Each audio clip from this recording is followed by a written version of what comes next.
মরার আগে একবার মরো, মরার আগে খাটের মধ্যে শুয়ে শটান করে চোখ বন্ধ করে একবার মরার ভান করে দেখেন কেমন লাগে। চোখটা বন্ধ করেন আর ভাবেন আপনি নাই, কি কি হতে পারে ভাবেন।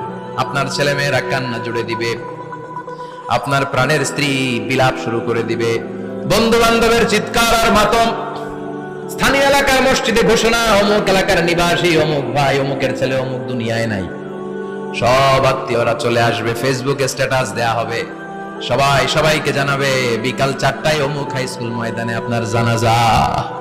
ছুটে আসবে, সবাই ছুটে আসবে আপনাকে শেষ বিদায় দিতে, গুড বাই জানানোর জন্য, আল ওয়াদা, বিদায় জানাতে আসবে সবাই। 4 তাকবীর দিয়ে আপনার জানাজা হবে, অশ্রুসিক্ত জানাজায় আপনার বিদায় হবে। কাঠের খাটিয়ার মধ্যে করে কাঁধে তুলে আপনার কবরে নেওয়া হবে, আগে থেকে খুঁড়ে রাখা কবরটার মধ্যে আপনারে বিছিয়ে দেয়া হবে, বাঁশের কচি দিয়ে তার উপরে মাটির চাপা দিয়ে সব চলে যাবে। ভাবেন না একবার চোখ বন্ধ করে, this is the circle of life, this is the nature of life. এটা সবার হবে, আমার হবে, আপনার হবে।